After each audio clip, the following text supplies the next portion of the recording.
Mattannur Chavassery കൂരൻമുക്കിൽ lorry നിയന്ത്രണം വിട്ട് വൈദ്യുതി തൂണിലും കടകളിലും ഇടിച്ച അപകടം. ചൊവ്വാഴ്ച പുലർച്ചെ 5:30 അപകടം. റോഡരികിൽ നിർത്തിയിട്ട കാറിലും ഇടിച്ച ലോറി 3 കടമുറികളും തകർത്തു.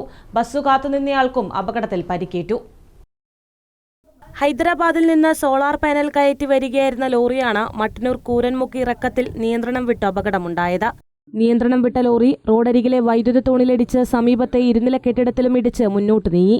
തുടർന്ന് റോഡരികിൽ നിർത്തിയിട്ട കാറിലും പച്ചക്കറിക്കടയിലും ഇടിക്കുകയായിരുന്നു. ഇടിയുടെ ആഘാതത്തിൽ കാർ പച്ചക്കറിക്കടയിലേക്ക് പാഞ്ഞുകയറി.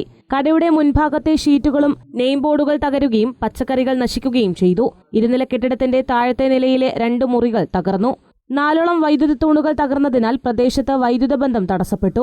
റോഡരികിലെ തണൽമരവും ലോറി ഇടിച്ച് തകർന്നു. കുടിവെള്ള വിതരണ പദ്ധതിയുടെ പ്രവൃത്തിക്കായി ഇറക്കിവെച്ച വലിയ പൈപ്പിലും ലോറി ഇടിച്ചു.